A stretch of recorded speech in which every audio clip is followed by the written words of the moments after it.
Well, Toledo Walleye, thankful to be back home this week as we welcome Matt Melzak, the voice of the Walleye. Matt, how was your Thanksgiving?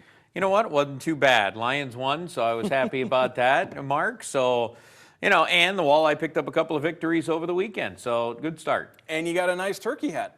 Got a very nice turkey hat there on Friday night. We did. Actually, I ended up giving mine away later on, but, it was a good hat. And a good win for the Fish as they played Kalamazoo. Beat them Friday, beat them Saturday, and on Friday that was just a classic Walleye victory. Yeah, it really was, Mark. You get the lead, and then you just kind of just push them there in the third period. It was a great start to the game.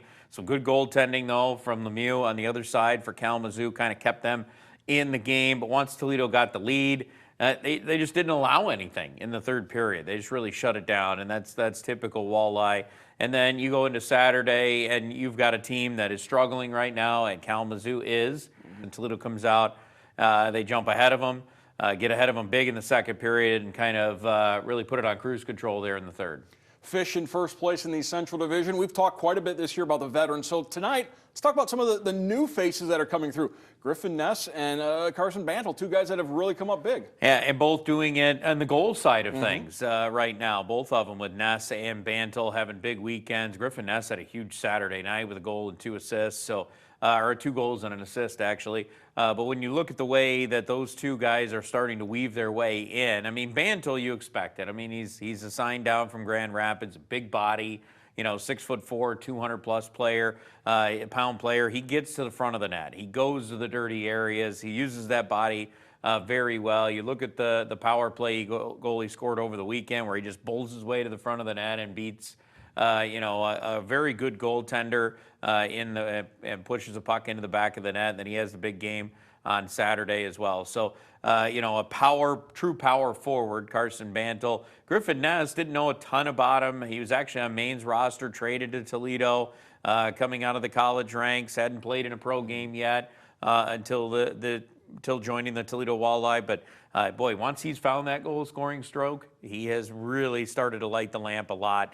And you know what? You expect that out of him now going forward a little bit, maybe even more of a goal scorer and a guy that we're going to see be that, bright spot out of the first-year guys.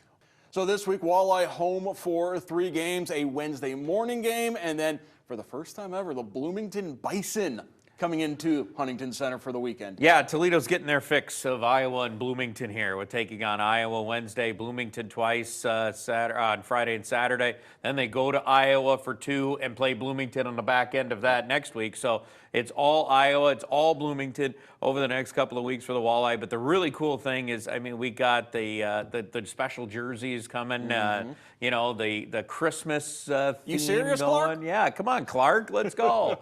And then on a serious note, on Saturday, can't wait to see how many teddy bears we see hit the ice. We just saw that in Kalamazoo this past weekend. Toledo's turn is coming up on Saturday night. We've had some huge numbers for that over the previous couple of years. We're going to see if it gets even bigger. Saturday night, you throw those teddy bears out on the ice when Toledo scores their first goal of the game. Yeah, hopefully early in that first period, we got a 20-minute delay to clean up all those teddy bears on Saturday. So Saturday, if you're going to the game, bring your teddy bears, bring your plush toys, bring your stuffed toys. Get those ready because those goes to some great charities. It's a great tradition for the Walleye. Yeah, it really is. They go to great charities. Kids in need over the holiday season. That's why we do this each and every year. And the fans in Toledo, they always come through. It's going to be a jam-packed house.